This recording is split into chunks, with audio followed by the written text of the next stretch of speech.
Good morning to everyone. I welcome you all to this session of Libraries as Communities.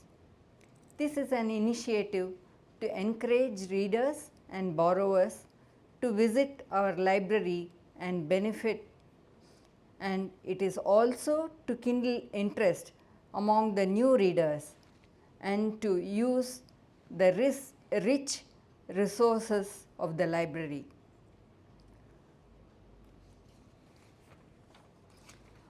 One such resource person is Jyotsna Narayanan.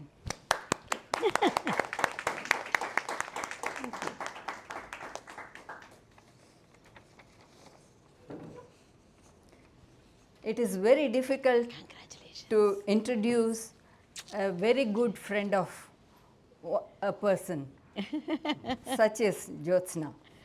But anyway, I will try. Jyotsna has grown up in the environs of the Theosophical Society and Kalakshetra, amongst the trees and shrubs. Jyotsna is a student of TKV Desikachar, with whom she studied philosophy, principles and practice of yoga for almost 4 decades.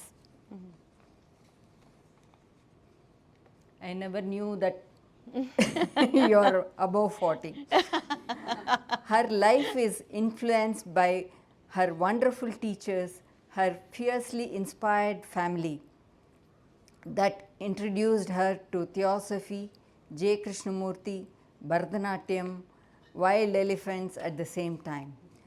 Jyotsna enjoys sharing from all that she has received, while she engages in her personal challenges of life with her heart while attempting to acquire the strength of non-interfering mind. As a part of this journey, Shankaram, a study space, came into being in 2014. Shankaram is both an endeavor and also the space for all those who wish to travel this path, to locate the auspicious, to cherish the beautiful through study, practice and dialogue. Let us Sahachar with Jyotsna and Rukmini Devi Arunde. Jyotsna. Thank you, Jaishree. Hey Shankar, look at you, gosh, how are you? Come. Thank you, Jaishree, thank you very much.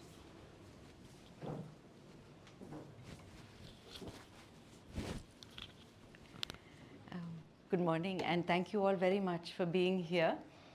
Thank you, Jaishree. I must say that Jaishree is my first friend in life. That's how long we've known each other, since I was born. So thank you all for being here. I wasn't planning to start like this, but I would like to say, getting into our space of Sahachar, that I have with me a group of people. We're all a group together that has worked together for many years. Some of them are here. I have Bilva, Varsha, Lakshmi, Bhavajan, Surya, Divya with me here. There are many others who are not here. And we've all stood together to do whatever we do. To me, this is the spirit of Sahachar. I would start, I'm also going to end with the same quote, so pardon me if I repeat myself, but I'm fascinated by a quote by Desmond Tutu, who said that if anything is to be done, and if you think that something is worthy and is being held up, it's because there are many, many, many beings holding it up on their shoulders. So I might be standing here in front of you today, but I'm not standing on my own feet. There are many, many, many, many beings who are holding me up, and I'd like to say thank you to all of them before I begin.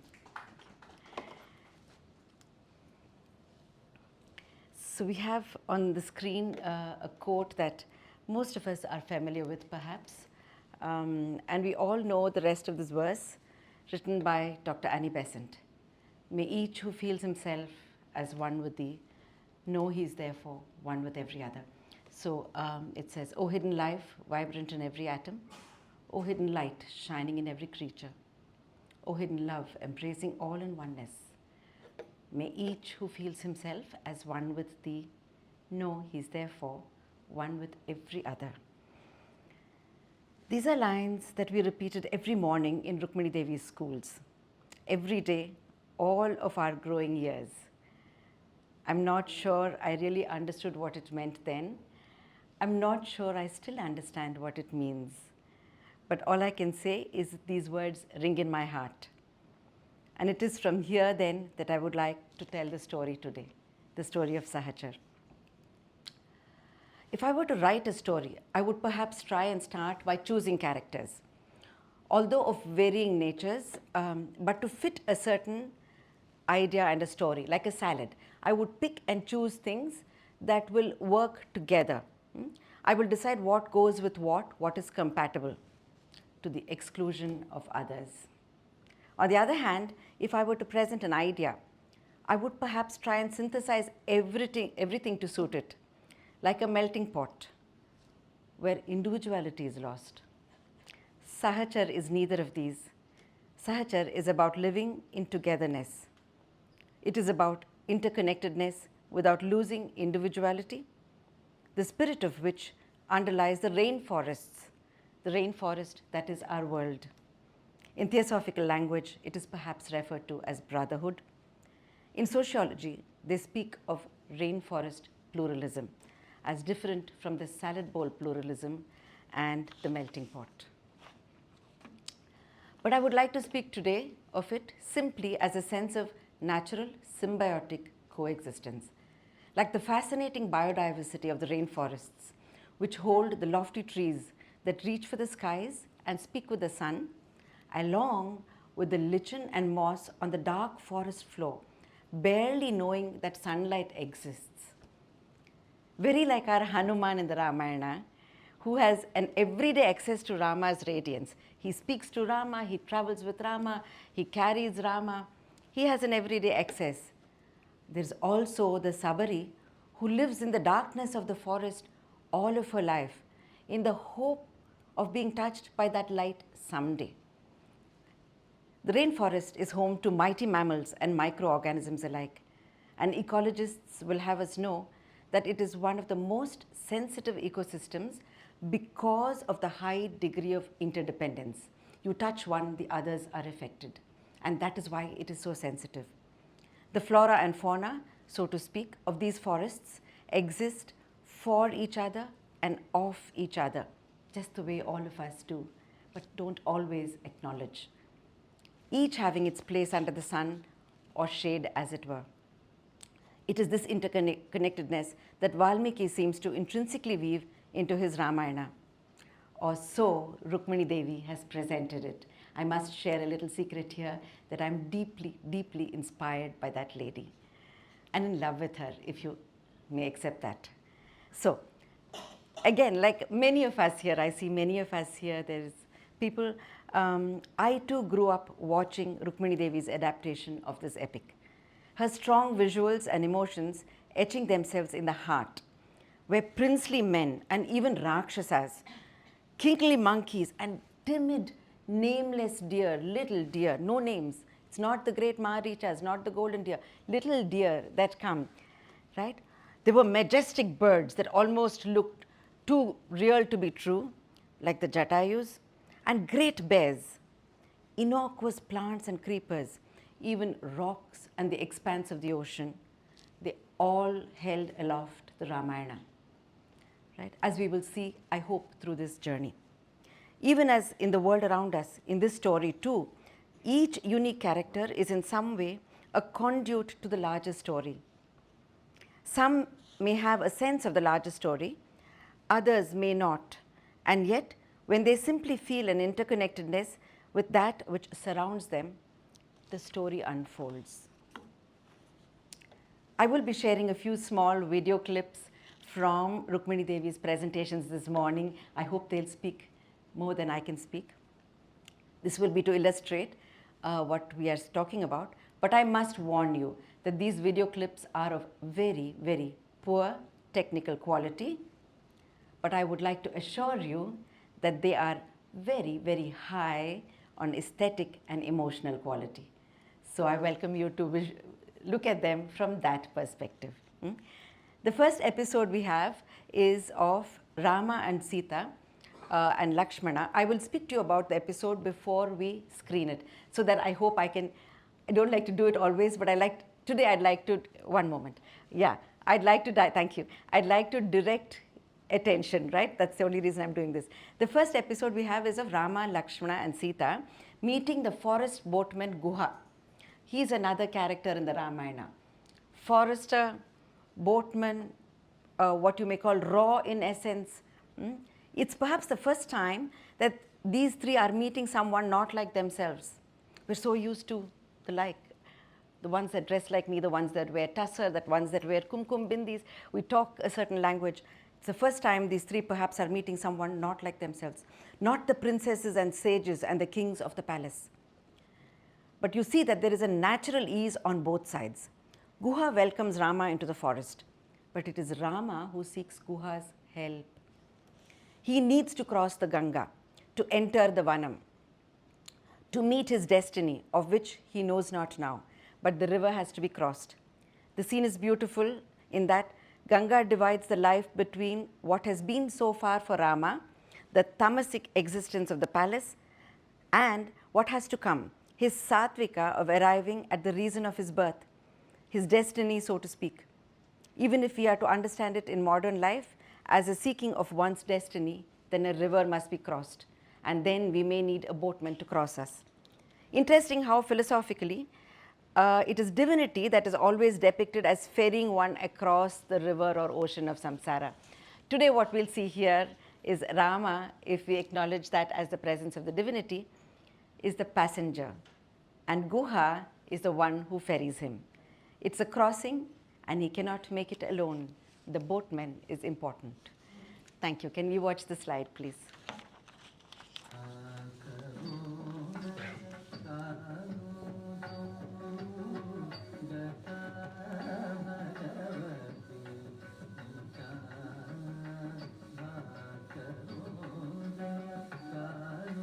They're all in the forest.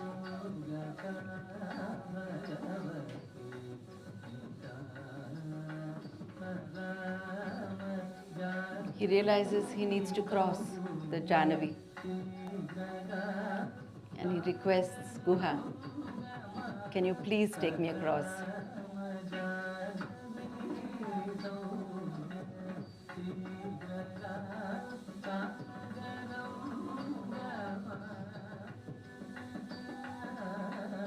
There is a beautiful moment beyond this.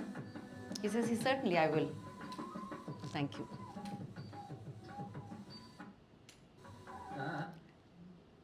Please go ahead.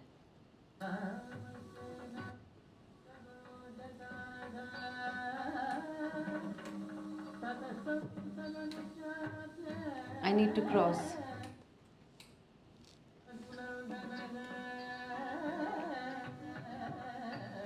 It's a beautiful moment. Sita too speaks to Guha. There is no pejorative. To me, this is a lovely moment, and this is Rukmini Devi's master act. You see Sita, the great Sita, bowing to Guha, asking for his help. Very loving. These are parts of choreography. I'm not sure it's written about, but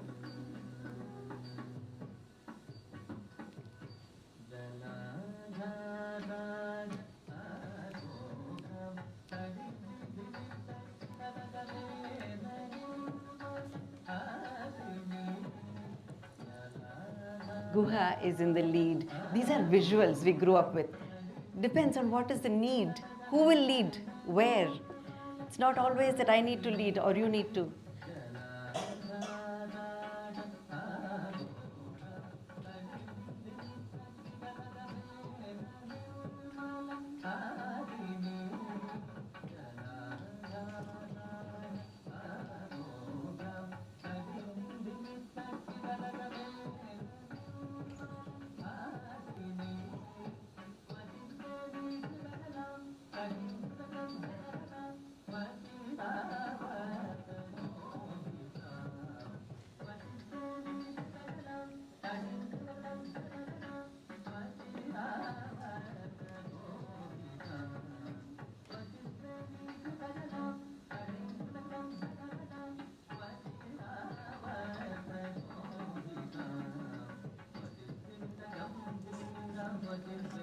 There are many crossings in life.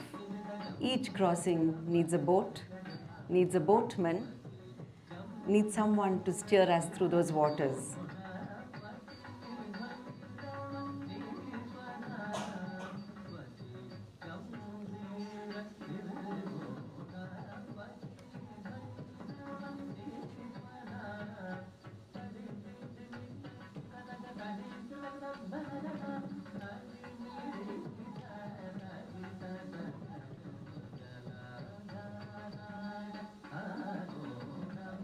There's a connectedness with the water. They're not pulling out their mobile phones. They're playing with the water. They're traveling on the Ganga. They're playing with her. They're talking to her. I love this. Sorry.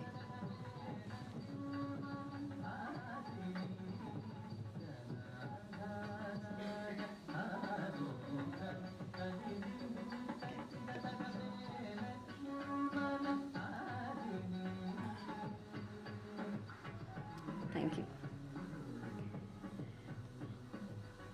And then we'll meet another character in the Ramayana. She's a little more famous than Guha, where most of us know her, but we'll know her a little differently. This is Shurpanaka. Shurpanaka falls in love with Rama. Interesting that it is not everyone who can fall in love with divinity. We talk about divinity quite a bit, but how many of us actually lose our heart, fall in love passionately with the divine? It's a big question. In fact, there is a saying in Sanskrit that says, to most, I won't use the word, but to most ordinary minds, the sudden arrival of the divine can be frightening. And here she is, not just falling in love, but through her asuric nature, she sees the light. Despite being an asura, she even sees that he seems to be incongruous to this place. She recognizes him. And she says, no, there is something wrong here. Why are you here in this tapasa veshana, jati tapasa veshana? Why have you come in? You don't seem like you belong here. Who are you? The beauty of Rukmini Devi's presentation is that while most understandings of Shurpanaka is limited to the play between her and Rama and Lakshmana, it's a very sad presentation. I wish we would stop going back there. You know, where it is about, yes, that's a part of the story, but what do we focus on? We're so used to Rama saying, no, no, don't marry me, you marry Lakshmana. Lakshmana saying, no, no, don't marry me, you Rama, marry Rama. And poor Shurpanaka is running, and then, then she gets angry, they get angrier, and they cut off her nose. Now, that's not the story I'm looking at this morning. There's another side, like every coin, this has another side. And that's what I'd like, because Rukmini Devi has given Shurpanaka the order of a very important character. In dramaturgy, especially Indian dramaturgy, there is something called a patra pravesham, where the entrance of a major character is given a whole scene. Rukmini Devi gives Shurpanaka not one but two scenes in her production, where she enters and there is an introduction of who she is and what she is. She's very majestic, and in that she's beautiful, and Rukmini Devi affords her that space. So, as I was saying, most understandings of Shurpanaka is limited to that play. Right? But Rukmini Devi has chosen to give her this Patra Pravesham, and there are songs where she sees the beauty of Rama and poetically describes him as handsome as Manmatha, as the Cupid himself, and as beautiful as Indra, the god of love. She sees that in Rama. I really want to know how many people see that. Can you actually see that Manmatha and Rama? Can you see him as Indra? Shurpanaka, and there is a Padam, Valmiki has written it. But Rukmini Devi chose to present Shurpanaka there. And that's what I love about it. Later, of course, then this whole thing happens, and then she goes to her brother, to Ravana, and tells him, she says something very beautiful there. When she speaks to her brother Ravana, she describes Sita and says her face was like the full radiant moon, Purna Chandra Nibhanana, looking like goddess Lakshmi herself. It's fascinating, if one were to go with the story, that Sita herself at this point did not know she was Lakshmi. But Shurpanaka, the Rakshasi, sees this beauty, recognizes this quality, and the masterstroke of Rukmini Devi, who chose to depict these verses, which show us Shurpanaka in completely different light, no matter the standard storyline. Again, knowingly or unknowingly, we see Shurpanaka playing a vital role in directing the story of the Ramayana. If she hadn't seen Rama, the Ravanas within each of us may still be alive and kicking, with no solution in sight. Also, Rukmini Devi offers a full conversation between Rama and Surpanaka. We'll see a part of that now. Surpanaka asks him what he's doing in this jungle. And he elaborately starts from the beginning and says, I am the son, the eldest son of Dasharatha. This is my brother Lakshmana. This is my wife, the daughter of Janaka, Sita. We were in Ayodhya, and my father has. He tells her the whole story. Would I take the trouble to stop on the road and somebody says, you know, who are you? And I would say, Jyotsna, what about it? I don't know whether I will stop, take the trouble to answer that little being. Rama does that. In that is the beauty of Rama as well. He doesn't think, what is this fierce thing? You know, what have I to do with you? Okay, my name is Rama, but what about it? No. He tells her the whole story, tells her with great passion that I have been sent, we have been sent to the forest. Beautifully. The next one is even more poignant. Then he asks her, but, oh lady, who are you? You haven't told me who you are. To me, that brings tears. Would I ask someone not looking like me on the road, all right, I have told them who I am. Do I care to ask that being looking so different from me on the road, but tell me, oh lady, who you are? That's very beautiful. We'll see a very short passage of the conversation between Rama and Shurpanaka. Thank you.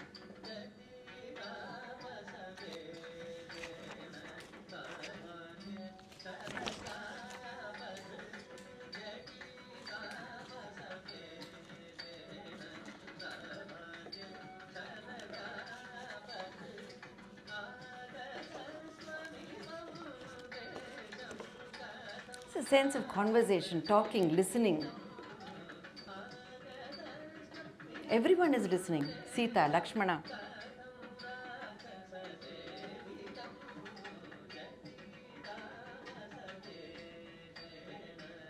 It's a sense of proximity in conversation. Would I let someone come so close to me, someone who is not of my own?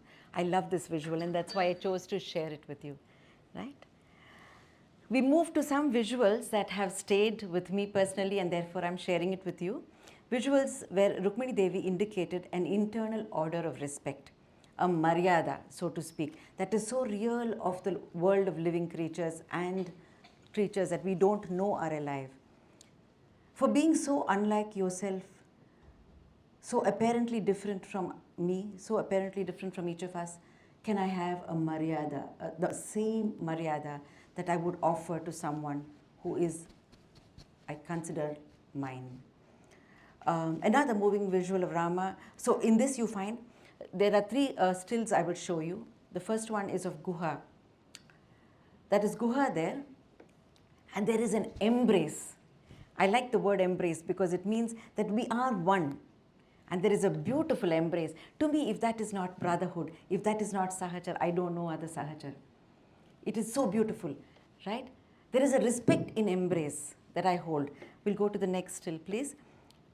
There's another, here you have Sabari, another being of the forests. She's not of Rama's ilk.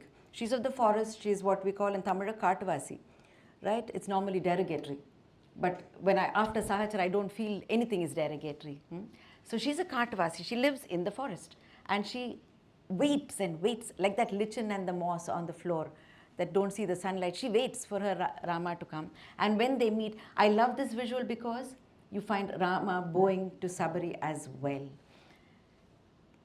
If I were to be a Rama, I'd like to be a Rama like that. I wish I can bow my head and respect somebody who is so disciplined. To me, there is there a huge respect for her age, but also her internal discipline and her Shanta.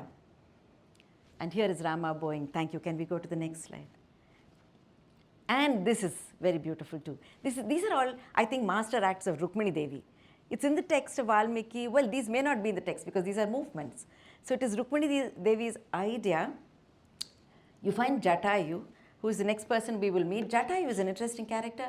The first thing that Rama and Lakshmana feel is that he is some kind of demon because he's so large. They're perhaps used to little birds in their courtyard. They were not used to these large beings of the forest. So they're frightened. But he sees them and he recognizes them and he addresses them as Vatsa, little one, oh my little child. That is his first utterance to Rama. He doesn't say, oh Rama. He says, Vatsa, my little child, I am your father's friend.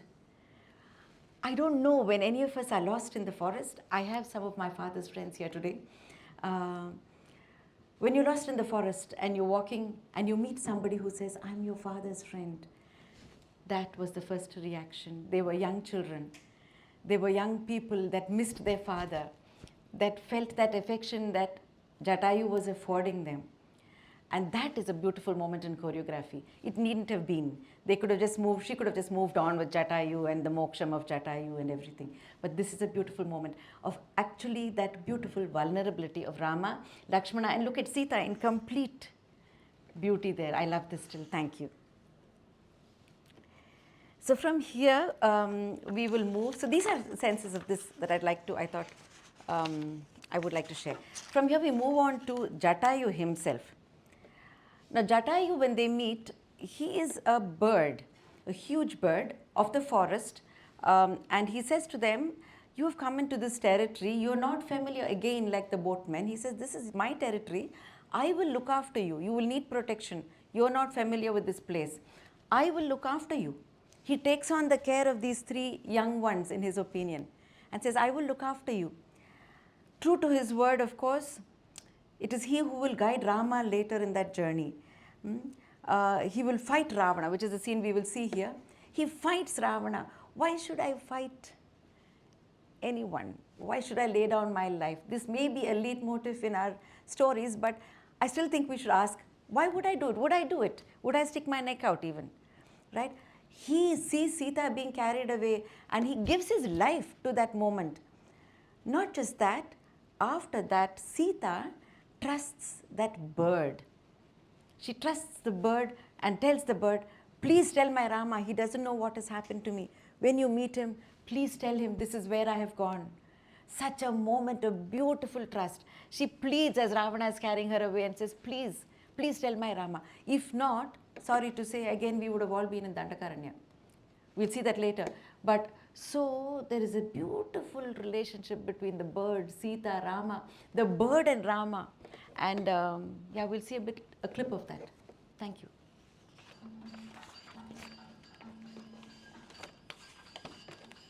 He takes on Ravana.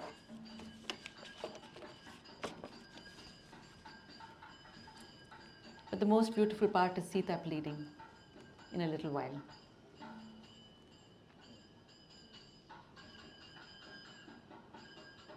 I want to say here also while you're watching that Rukmini Devi inspired, this was in her time, and that's why I chose these videos. She inspired dancers to believe in their roles. The man playing Ravana there, Raman Kutyana, believed he was Ravana. You'll see one posture when he'll put up his hands there. He feels like Ravana. This Jatayu, Krishnamurtiyana, felt like Jatayu. Krishnamanika felt that. See that moment where she goes and thanks that being. It is so poignant. To me, this is Sahachar. Raman Kutyana believed he was Ravana. And look at that little look that she gives. They believed in their characters.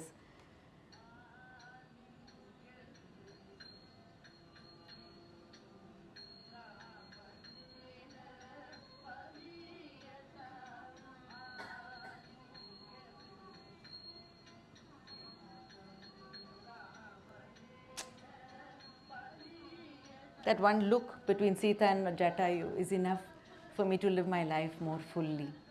With every little creature, every little eye. Thank you. When I was very young, my grandmother introduced me to Milton's line, "He also serves who only stands and waits." It took me a while, decades actually, to comprehend the word serve.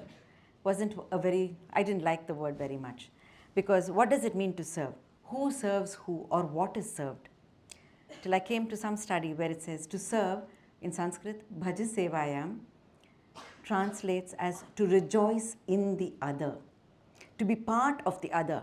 Bhaja is to take part in, to feel, to experience, and to be sensitive to the other, to the joys and the sorrows and the challenges, a sense of kinship. Growing up watching Rukmini Devi's Ramayana and later dancing in it in various seemingly insignificant roles, I realized her choreography resonated with this line from Milton. One of my favorites is the scene where Rama and Lakshmana, okay, this is a favorite, you have to put up with me, right? Rama and Lakshmana return after killing the golden deer. We all know that story, that there is this golden deer, and we won't go into that story. So Rama has gone, then Sita gets angry with Lakshmana and tells Lakshmana, you go, that is Rama, something has happened. In her great moment of delusion, Lakshmana hesitatingly goes, so we know that part of the story. And then Ravana comes, and now we saw her, she's gone away. When Rama and Lakshmana come back, imagine the shock in the forest. They do not find Sita where they left her. It's a very, very poignant moment. There is shock, desolation, and they sink almost instantly into the depths of grief. Not because she's missing, but they don't know. It is a dark forest. They don't know. Which way will they turn? Where did she go? There are no roads. There are no signposts. There is nothing. What happened? Right? This desolation and grief is the strongest point. An unknowingness of where to look. Which side shall I walk? Should I walk that side to look for her? Should I walk this side to... I don't know which side to turn. Can we pause for a moment and think of that? What would it be like? Not that I can't walk, but I don't know which side to go. And at that moment, we see Rama here, bereft of direction and sunk in grief, but more than anything, not knowing. It's a very strange moment in Rama's life. He'll come to it again. Humanity will say at this point, normally, sociologically, we'll say, turn to God. But here we find Rama. And who does he turn to? He turns to the creepers, the tendrils, the plants and the trees. You'll find him asking each plant, did you see my Sita? Each tree, did you see my Sita? Tell me, where did she go? So the God is the God of that moment in my heart. The God of that moment was those little things, but the God has not yet appeared on my story. And then there is this very beautiful thing, which I think really, I'm sorry, I love Rukmini Devi. I told you that before. So I'm going to refer to her all the time. Okay, she brought this in. But it's in the Valmiki Ramayana. It isn't straying from the Ramayana, Valmiki's Ramayana, but she brought it into focus. There's a little deer, small, nameless, of no value. In fact, in this production, the deer doesn't even come. But I have to tell you this little secret, that was the first time I ever came on stage. I was that little innocuous, no-name deer. So when Rama is sinking into this space of, it's a very dark space of not knowing what to do and asking everybody, this little deer, now this is Rukmini Devi's choreography. So you have to come in, you can imagine something all of that big, coming in, and this little deer tugs at Rama's Valkalam. Because he is so, but here's the beauty. Something tugs at you when you are so low. He turns around. You will see there very beautifully. He goes and embraces that little deer. He doesn't say, this is not the moment. It's a big thing. And I find that also beautiful. He embraces that little deer. And the little deer is trying to tell him something with its eyes. Because the deer does not speak my language, and yet it has something to say to me. Right? And that is there. That is there in the text. I'm not making this up. It speaks with its eyes. And Rama looks and says, little one, like he's asked everyone, do you know where my Maithili is? So my cue was that Rama would say, Maithili, and I don't even think I remembered more of that text. And Atte Rukmini Devi said, you have to nod your head. When Rama asks you Maithili, you must nod your head. So I was sitting there all ready to nod my head, because the deer knew and had seen Maithili. And then Rama, for the first time, he says, somebody knows where my Maithili is. And where? And the deer says, she went in that direction. The first time there is direction in Rama's life. And with its eyes, because it doesn't speak Rama's language. And Rama looks and he says, in that direction, yes. So with big eyes, you have to open your eyes and you have to look and say, in that direction. And Rama will follow the deer's eyes. And there is the most beautiful point of the story. And the deer, of course, has to jump 3 times and go and wait in the wings and look to see if Rama is coming, because Rama, in his sadness, is not moving fast enough. So then she said, come, this is where Sita has gone. So there is that journey. Now this is beautiful because it is without this direction, can we stop to think where would Rama have been? Such a touching moment. And this deer doesn't even come, when we edit films, we edit dance program, choreography, we edit art, we leave out these things. The golden deer we won't edit. But this one we edited. And if the golden deer hadn't come, Ravana might still have met Sita. But if this one hadn't come, Rama would have been sitting in Dandakaranya, not knowing which side to go. Right? Thank you. Can we watch that, please, before I break into tears? It's a very beautiful moment. So you watch this. You see Rama bereft. It's not always that you see this.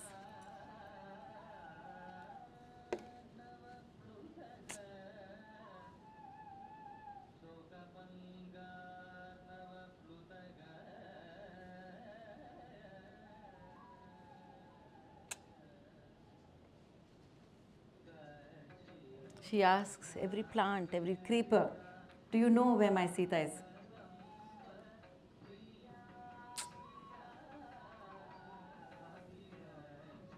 These two men are in the forest, not knowing where to go.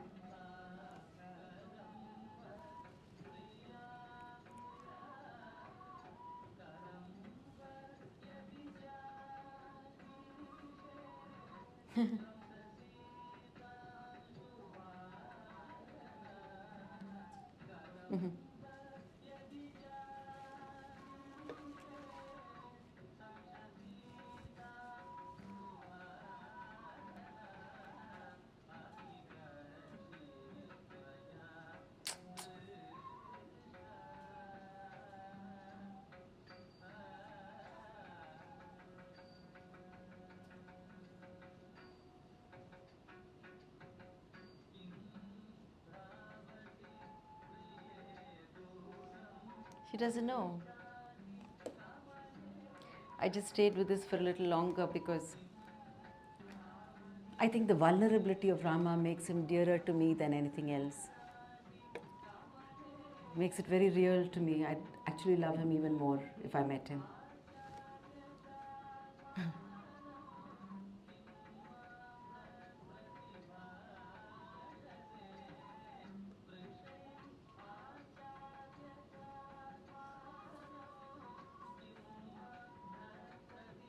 We'll excuse these moments.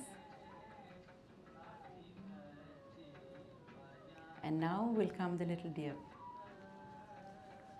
the light in this journey.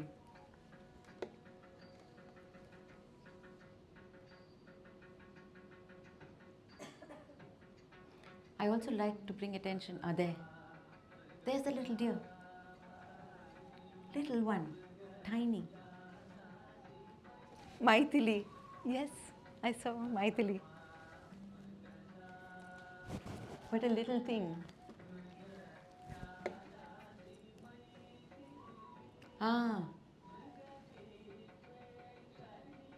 With his eyes. He doesn't speak my language, so read the eyes.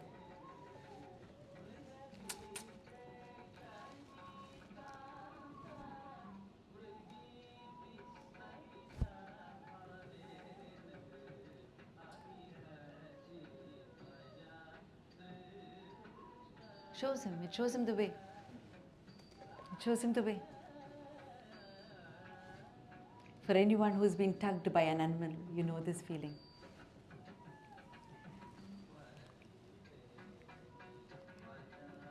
Rama is not sure. He needs a bit of cajoling from Lakshmana. Lakshmana says, come, there is some light, some ray of light. Let us use it. Come, please. Let's follow that deer. The deer doesn't have a name.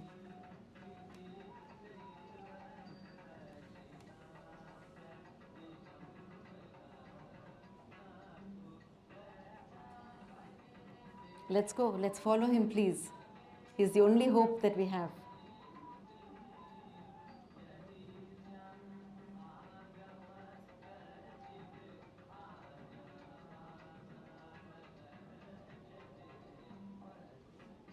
let's go. So there is a lot of help. To cross dukkham or sorrow is not easy.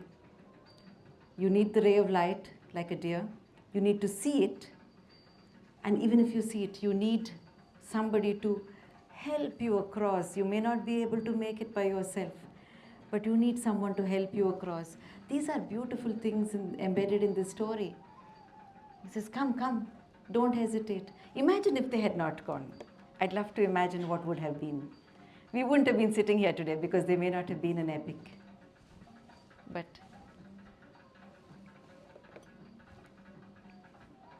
to me, this is the core of the epic, the core of interconnectedness, of acknowledging and responding to the other. No matter how small or great, what is important, it seems, is that at any point, one knows and the other should be prepared to receive that knowledge. And then a crossing is made. So this is, we come again to one more position where we see another situation where Rama is plunged into deep desolation. Lakshmana is rendered unconscious in the battle with Ravana. Rama believes he is dead and is plunged into grief again. He begins to feel that nothing is worth it, not his life, not even Sita. Nothing without Lakshmana. I hope Sita didn't hear that. But he sinks to the depths of sorrow. The story would have ended here, perhaps again, if Sushena, a physician monkey, had not been summoned. Sushena the monkey detects that Lakshmana is not dead. In his wisdom, he knows a herb will revive Lakshmana. Hanuman then flies to bring the herb. Of course, there is Hanuman to the movement of flying. He flies to bring the herb. The story, of course, we know that's such a strong visual of the Sanjeevani mountain being carried by Hanuman. That's a standard visual. But he brings, so you literally, they move mountains. Literally, they moved mountains for Rama's brother. What is it to this Sushena or those monkeys? They're not going to go and rule any country or land. And they moved mountains. They were so invested in Rama's grief and his coming out of it. It's a very beautiful thing. So he comes. Now, but here it's very important that there is a complete shared grief. The monkeys are in as much grief as Rama, and they're all eager to do something. The eagerness to help, to partake, spontaneity of being with each other. This to me is Bhajasevayam. The animals of the jungle are one with Rama, one with his sorrows and joys. It is the interconnected of the earth and holds no rationality. What is the rationality between the monkeys wanting to be with Rama? No rationality. For me, it's the interconnectedness, I'm sorry to be a little specific, the interconnectedness of rural India, where births, deaths, marriages, joys, sorrows, illness is all public. It's all a shared experience. Privacy is a foreign word. So to me, that is interconnectedness. And it's only at these moments that I touch that Indianness of it, but I don't wish to get there. I would say an Indianness. It doesn't mean that it is of India, but it can be anywhere in the world, right? And there is trust. A question I have at this point is, how many of us will actually give a loved one some portion mixed by some unknown person, let alone an unfamiliar monkey? Will we give it to somebody that we love most? Rama's trust is as poignant as the monkey's sharing in his grief and his joy later when Lakshmana is revived. I'd like you to share the scene, please.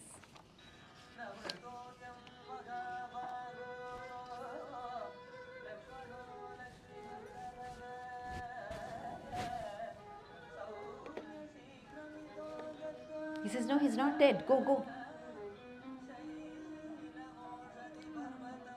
So we don't have to know everything just because we are wiser or older, more knowledgeable. We don't have to know everything.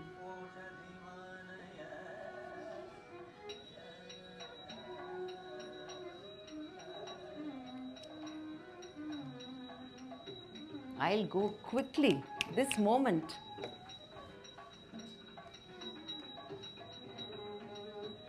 See these moments of extreme closeness and bonding.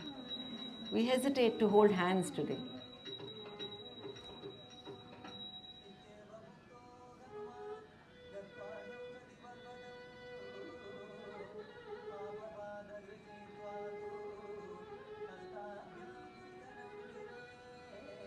It's also again the appropriateness. Only Hanuman can go and reach those mountains.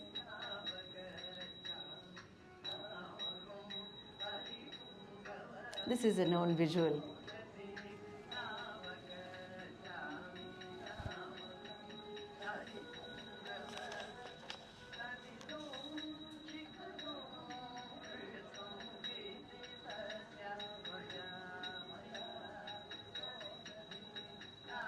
Who do you find there? Monkeys.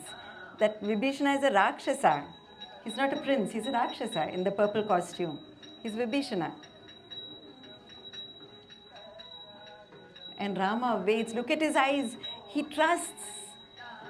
He trusts.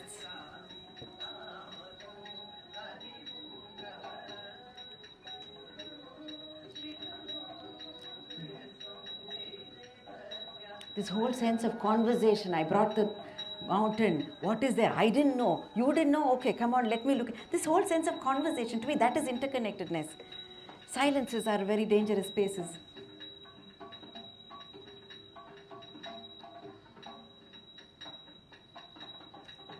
Sushena, this monkey.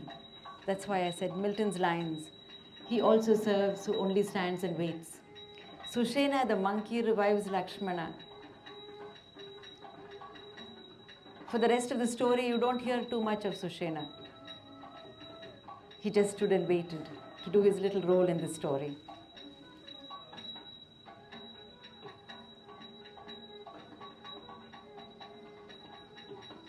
And see there the excitement. Hanuman says, come, come, I will grind it with you. Quick, quick. I will grind with you. Is it enough? Some more? Shall I grind some more? Take, take. You could just hear it in our homes. 1, 2, and there he is. Yes, I too feel like clapping for everything, for the trust, for the joy, for the shared sorrow. So, we come to almost the end of this presentation, little while longer if you'll put up with me. We have two very beautiful scenes. One is, we go back a little bit before this happens. I just took this out of context. Rama sits with a council of animals. It's a time when Vibhishana has fought with Ravana and said, I'm leaving you, you've done the wrong thing, I'm going to be with Rama. So he comes across to be with Rama. And Rama is sitting with his council of people. Who are his councils? 2 monkeys and a bear. So he's sitting there with 2 monkeys and a bear, and one of the monkeys, Sugriva, comes and says, oh, you know, Vibhishana is coming. And then Rama says, Lakshmana is ready. I don't think that is good news. Why is Vibhishana coming? He's Ravana's brother. Let us go. Rama says, wait, calm down, just calm down. Let's listen to everyone. Then the beauty of this scene, which I have chosen, is he actually takes the counsel and asks every one of them. He asks Sugriva, what do you think we should do? Right? He asks Jambavan, what do you think we should do? This is a strange time in our life. Asks Hanuman. Okay? So it's a whole scene where Rama asks for the opinions of his co-travelers. Some monkeys and a bear, as I said. Often it is not that I will do what you say. I may ask, but I may not do what you say. And that is not only that makes me connected to you. I think the question is, do I listen to what you say? Do I hear you? Do I ask for your opinion and give you the freedom to speak? And the biggest question of all is there a space for dissent? To me, what challenges pluralism today, or a sense of brotherhood, is there a space for dissent? Can I still hear you even if I have another view? I think the world is crying for this today. In this one little scene, you find Rama asking for their opinion. They're all disagreeing. They say, no, Vibhishana mustn't come. Jambavan says, this is not at all the right time. Adesha Kalesha, this time of his coming is not at all good. That's what all of us feel. And Rama listens. He asks, he listens, and then he makes a judgment, which is for our next slide. Thank you.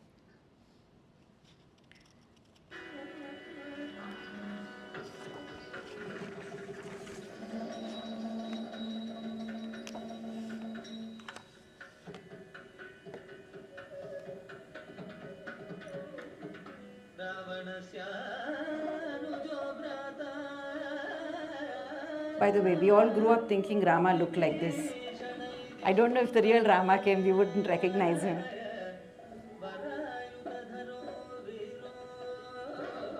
And that's the Hanuman we know.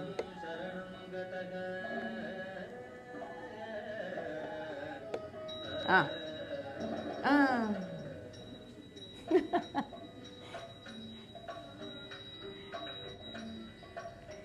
Wait. Let's ask. Let's seek counsel. Let's listen. Let's ask.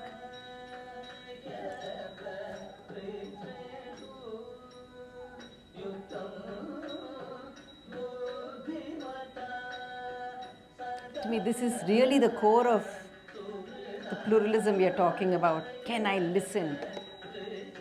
Can I give you the freedom to speak?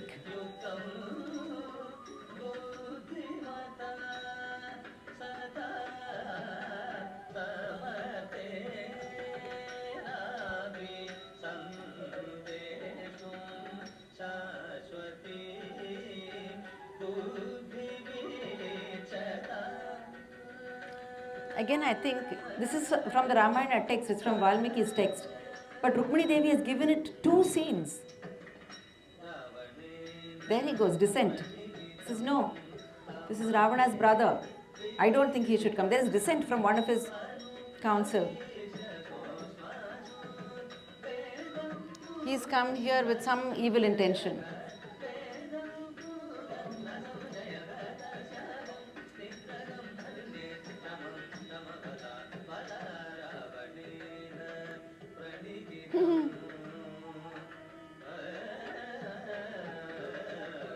Then comes the great Jambavan. When in Tamil you say he's a Jambavan, there's a Jambavan. Jambavan says no. Let him not come.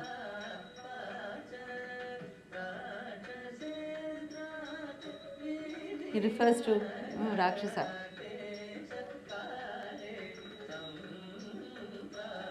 The timing is not right.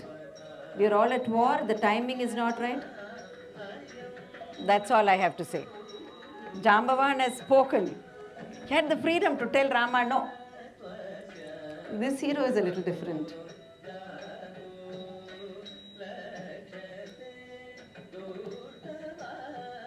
He says, though he looks like a Rakshasa, there is some tejas to him.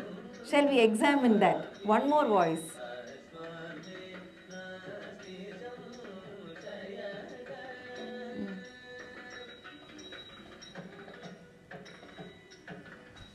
So we come to one of the most memorable scenes in Rukmini Devi's Ramayana.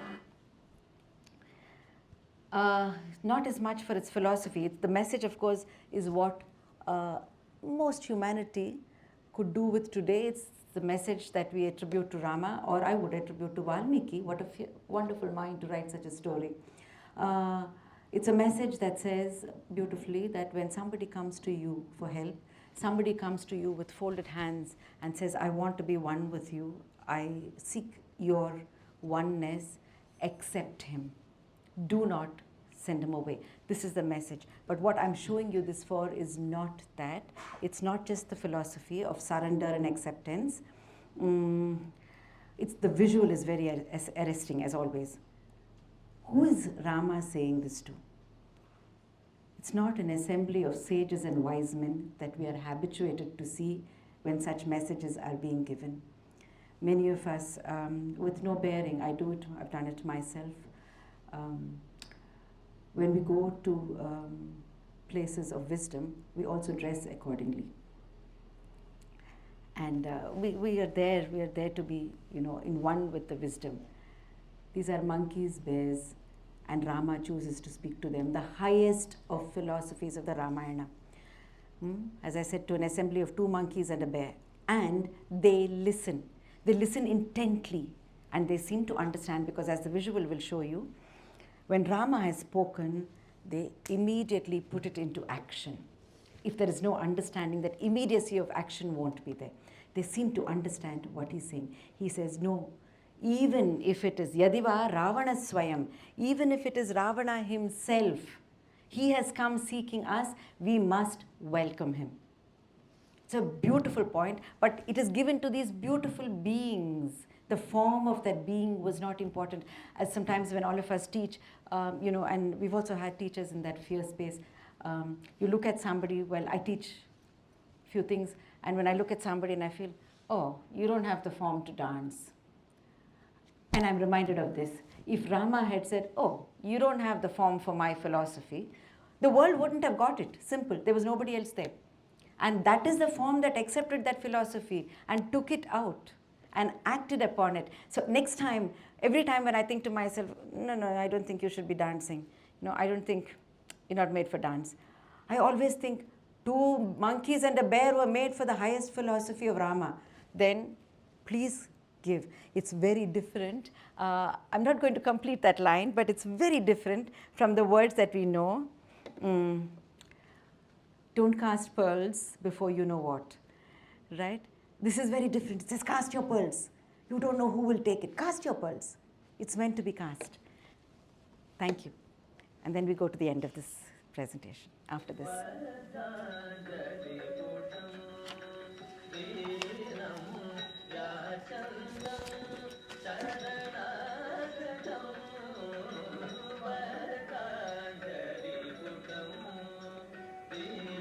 For a long time, I thought Januanna, who is the actor here, actually spoke this. I thought he was really great.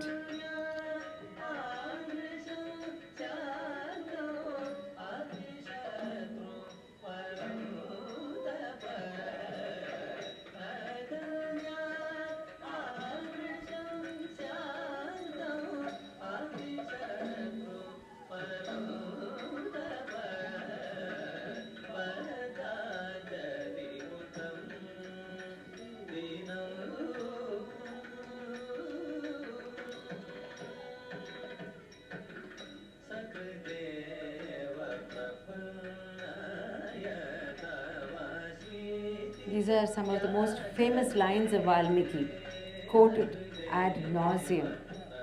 I wish they would quote it in context. Make us more real as people.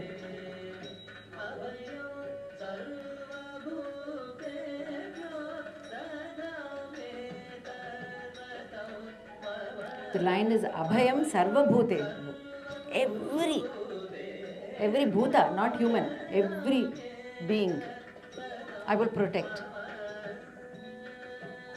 Beautiful.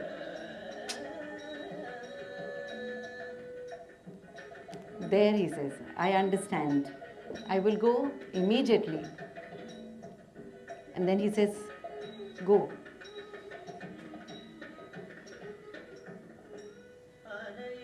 Go and welcome.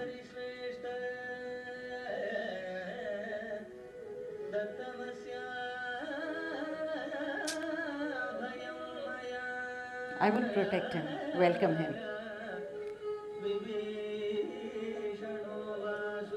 Sugriva, whether he is Vibhishana or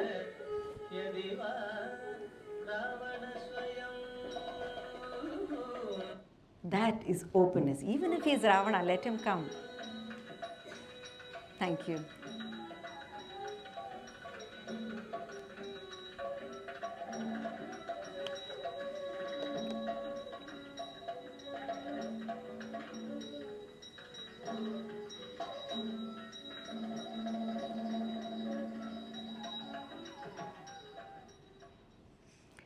We come to the end of the session, but we come to the whole crossing of the bridge. The bridge is not a mere physical element, not just a physical bridge, a physical crossing. I would like to believe that this is in fact a metaphysical crossing, a metaphysical bridge. It is the crossing of an ocean that divides two lands, two landscapes of the mind perhaps. The lower regions, which we understand as the lower mind, clouded as it were with desire, attachment, anger, fear and delusion. We see these characters going through that on this side. The darkness of Dandakaranya. And the higher realms of clarity and light, where these very desires and delusions symbolized by the Ravanas and Rakshasas are put down and light and clarity emerge. What we understand as the higher mind. The bridge connects the two. And when they are connected, it allows for a back and forth. It allows for a movement. It allows for an integration. If there were no integration with the higher, the lower would just remain lower and the higher would just remain higher. If it suits some to keep it that way, that is another matter. But in the Ramayana, it did not suit them to keep it that way. They built the bridge. They connected the two spheres. And therefore, there was the possibility of movement. There was a possibility of knowing that the other exists. And this, I think, is very important. In this context, we see that after the crossing, there is light.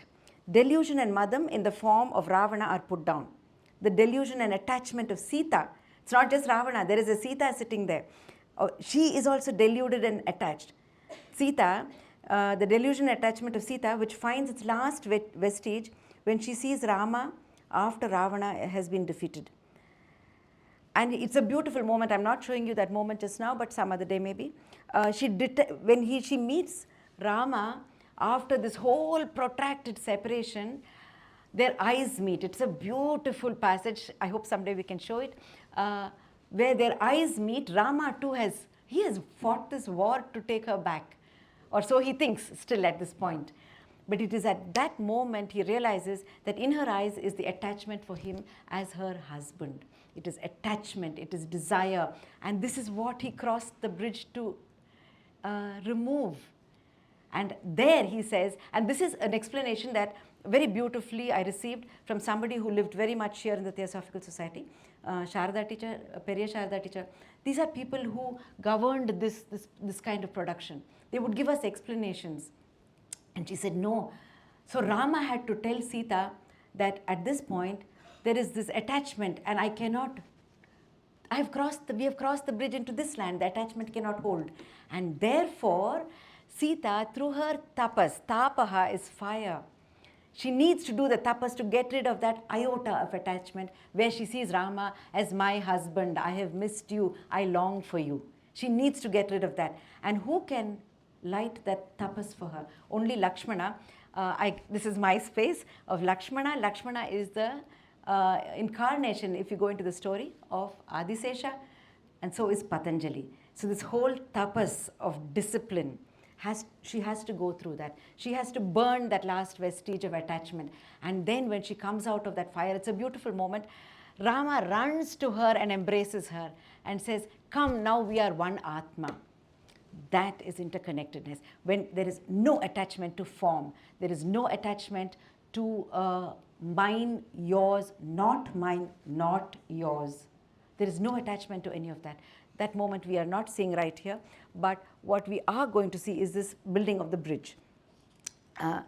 It brings us to, of course, the story of the bridge itself. I just like to share this story because this is a little backstory. Valmiki writes that Rama commands the ocean to dry up so that there is a path for him to go across. When the ocean doesn't comply, he is angered. You see a very angry Rama. And he curses the ocean. The ocean says, it's a beautiful passage when the ocean rises up and speaks to Rama. The ocean is a personality. You know, our ocean here in Chennai rose up at one point. We didn't listen. Did we speak to her when she rose up? She rose up against us for whatever, I don't know why. So, but Rama listens. The ocean rises up and tells Rama that this is my nature. The very nature of the ocean is to be fathomless. And not for fear, ambition, or attachment can the waters be solidified. Just because I'm attached to you, I won't solidify my waters. This is my nature. He says to Rama that it would be unnatural if he were to be shallow, and it is impossible that anyone can swim across. Right? So he's having this eye-to-eye conversation and telling Rama this won't work. He also warns that there may be some forms of life which may be fierce and hinder Rama's crossing. But then he offers a solution. The ocean offers a solution. He advises Rama to seek the help of one more monkey, Nala, the son of the celestial architect Vishwakarma. Until such time, he also stood and waited. Nala, we have a Nala in the Ramayana. In fact, if you read a caste list of Kalakshatra's Ramayana, there will be Nala and some second-year dance student. But see who Nala is. But Nala is there. Rukmini Devi acknowledged Nala. It won't just be monkeys. Nala will be there. He says, seek the help of Nala, because Nala is the son of the celestial architect Vishwakarma. And he says that Nala has all his father's knowledge and abilities and is the one being who will know about the construction of a bridge. Further, the ocean tells Rama that he will himself advise Nala on which are the areas appropriate for such a crossing. At this point, Sugriva tells Rama, no matter what bridge is constructed, Rama, you will not be able to cross it on your own. You and Lakshmana will not be able to cross even the bridge. He suggests that Rama allows Hanuman to carry him on his shoulders and says, ask Angada to carry Lakshmana. Only they have the flight of gait to cross even the bridge. This is in Valmiki's Ramayana. Only they are capable of this crossing. For me, this is yet another lesson in appropriateness. Not just anyone can build such a bridge, not even Rama. It requires specific knowledge. It requires one who has the knowledge, and then you require the workforce that can put this knowledge into action. And of course, what makes the whole purpose meaningful is perhaps that all these beings see and acknowledge the light that shines through. Call it Rama if you like. Ranjayati iti Rama. Right? So everybody is needed. They needed that light. They needed to see the light. They needed the Nala. They needed the architecture. They needed the ocean to warn Rama. He would have sunk midway had he tried it on his own. Right? They needed the ocean to get up and warn him. Everybody was needed. And then, of course, is the crossing. Many consider this scene, we're going to just watch these two scenes and I'm going to stop talking here.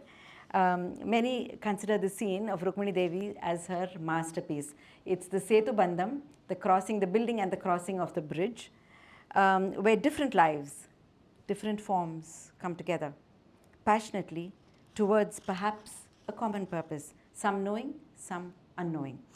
The visual itself is self-explanatory. We will watch how ordinary beings who come together in empathy and compassion, conviction and courage, and of course, inspiration. Ordinary beings who come together in empathy and compassion, conviction and courage, and of course, inspiration can create the extraordinary. I leave you to watch. Thank you.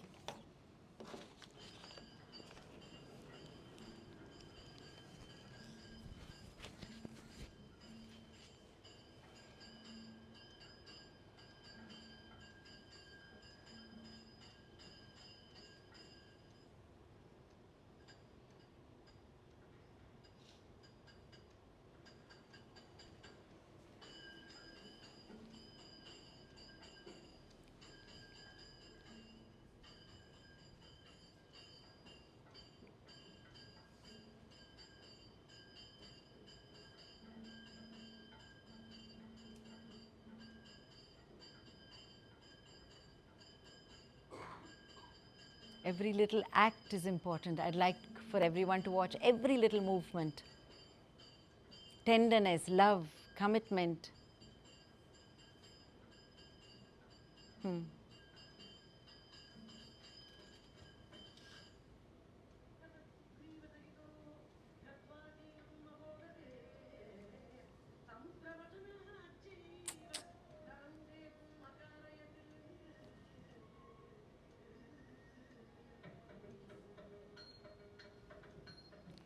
It's beautiful. You see Rama, Lakshmana and Vibhishana leaving the scene.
Monkeys being monkeys, bears being bears, but all helping. No bridge is built alone.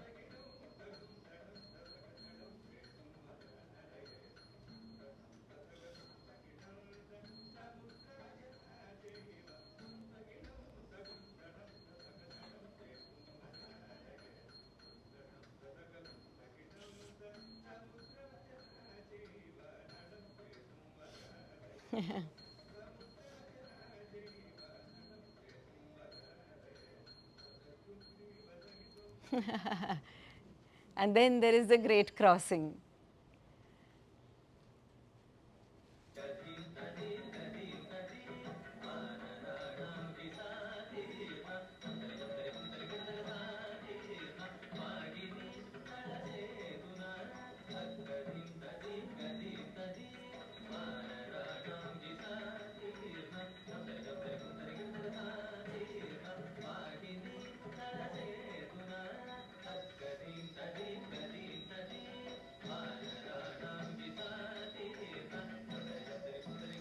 So many different gates, so many different characters.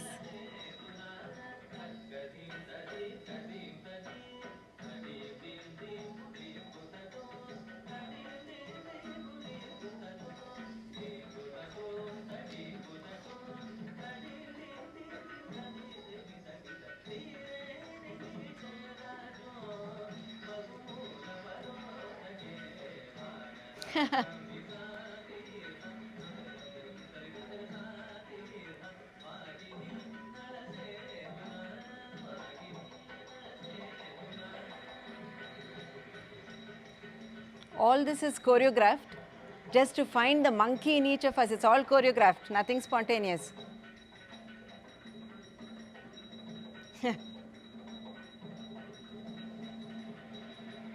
And we cross. I'd like to this 1 minute of credits to go. It's a video, it'll move.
Thank you so much, Jyotsna.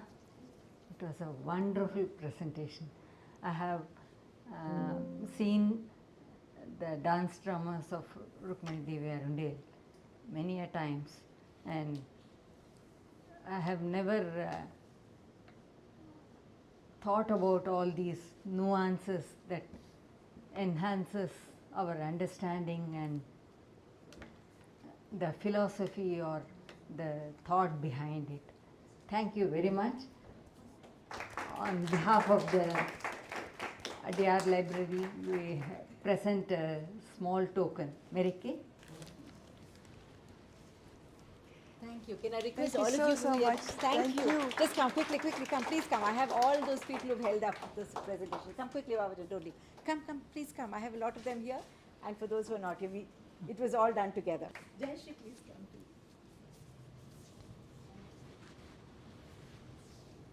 Thank you.